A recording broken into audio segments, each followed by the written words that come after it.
Welcome to Bud Robinson laughing into the camera because Tom's doing stupid shit. All right, so we got a new thing going on here. We're going to do a top 5 list. Bud in town here. Top 5 WWE champions of all time.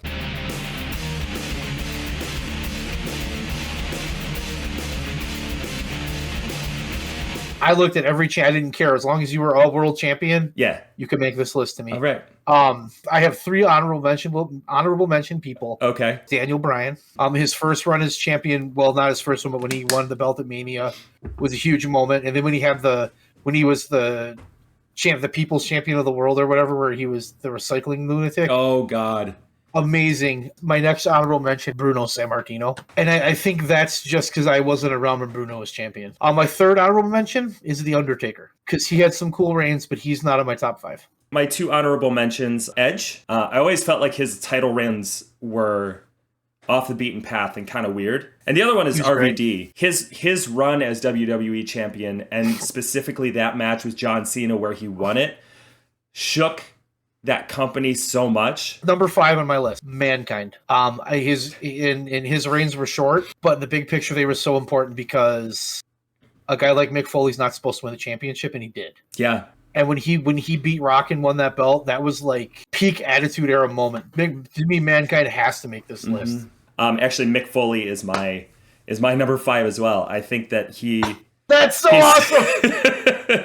He's an amazing guy. He's an amazing talent for his shape and size, and the stuff that he did in the ring was just, especially in his WWE title reigns, he changed the business. All right, number 4, Macho Man Randy Savage. Ooh.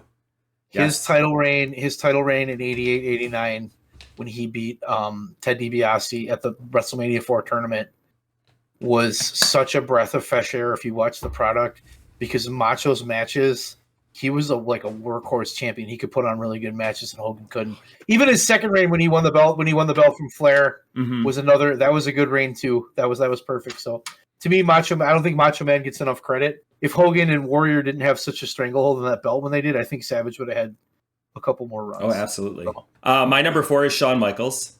The one that I recall was his reign leading up to his match with Steve Austin, building up DX, and everything was like centered around him being the world champion and like bringing this faction together that was just like completely flipping the company. Number 3, Bud? John Cena. He's the man for so long, and he carried that company for so long. And his matches are way better than he ever gets credit for. And he was the guy, but he was like the only consistent person they had in that time. There's a Mount Rushmore of that company, and you can't tell me he's not on it.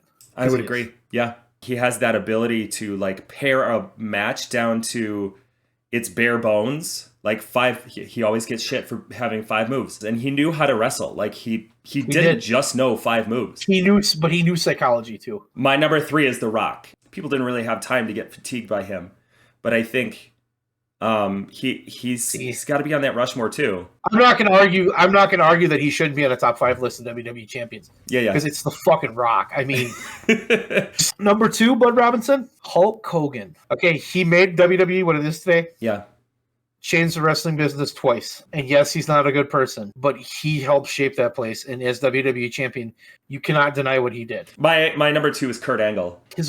His first reign that he had was just him cheating constantly, and he was just a slimy heel. Oh, I ate that shit up. People tend to overlook him because he's everywhere in the business and he's done so much, and he's just kind of a guy that's always been there. Maybe didn't elevate the WWE title as other guys on our list have, but I think that he was always a strong champion, and I always loved watching his matches. Number 1, it was the easiest choice I had. Stone Cold Steve Austin. I knew we were going to match on this. That business boomed under him. He changed the business. The shit he did in fucking, what was he there, like 6 years? Yeah. I mean, holy shit, he was incredible. People are still talking about wanting to see Stone Cold in the ring. He's the guy. Yeah. He's the guy. Yeah. If you could bring one of them back today to build a company around a push, it would be Stone Cold. Oh God, Stone Cold. Stone Cold. That, ladies and gentlemen, is the Brewd top 5 WWE champions of all time. Thank you for watching. Look out for another one coming soon. Peace.